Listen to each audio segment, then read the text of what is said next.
Jarroh doktor kasalxonaga kirib keldi. Bemor operatsiya qilishdan avval duo qildi.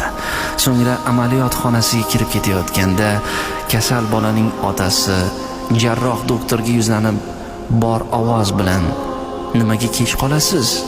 O'g'limning hayoti xavf ostida bo'lsa, insofingiz bormi o'zi?"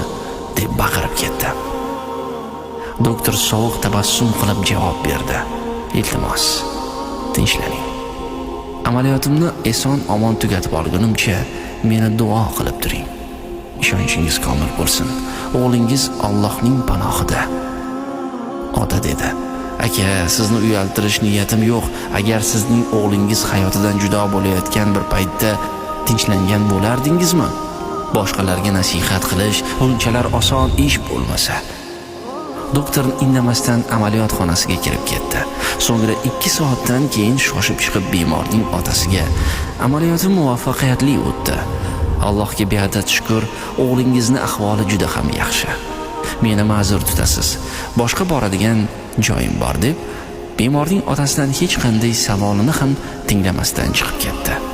Chiqib ketayotgan hamshiradan ota so'radi: "Munchalar mag'rur bo'lmasa bu doktor?" Hamshira: "O'g'illari avtohalokatda nobud bo'lganda, shunga qaramasdan o'g'lingizni ahvolini bilganlaridan keyin yo'q demasdan tezda yetib keldilar. O'g'lingizni hayotini saqlab qolganlaridan keyin o'g'illarini dafn etish uchun yana shoshilib ketdilar. Boshqalar haqida xulosa chiqarishga shoshilmang, zero biz boshqalarni ichki kechinmalarini doimo bilishga ojizmiz."